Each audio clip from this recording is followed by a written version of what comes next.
Galilée est considéré comme l'un des pères de la science moderne et accessoirement un génie. Mais il n'en demeure pas moins un être humain.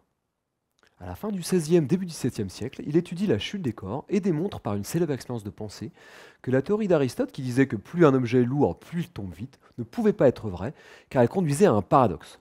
Reprenons son raisonnement. On prend un objet quelconque auquel on attache un objet plus léger. L'ensemble est plus lourd que le premier objet seul, donc l'ensemble devrait tomber plus vite.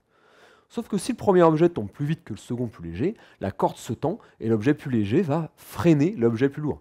Donc l'ensemble devrait tomber moins vite que le premier objet tout seul. Donc à partir d'une même théorie, on arrive à des conclusions opposées et à un paradoxe, ce qui invalide forcément la théorie. Et il a réussi à avoir une contradiction dans la théorie d'Aristote que personne n'avait vue en 1500 ans. Génial.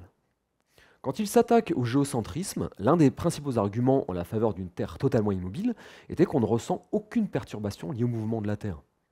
Galilée s'efforça de montrer qu'il ne pouvait pas exister de perturbation liée au mouvement de la Terre à cause du principe de relativité dont il est l'un des pères. Ce principe de relativité disait en substance qu'on ne peut pas faire d'expérience qui différencie un référentiel en repos, ici à droite sur l'image, d'un référentiel en mouvement à vitesse constante, ici à gauche dans l'avion.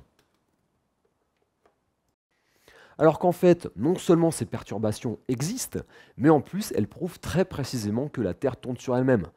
On l'a vu dans les épisodes précédents, c'est la déviation vers l'est, c'est le pendule de Foucault. Et c'est ballot.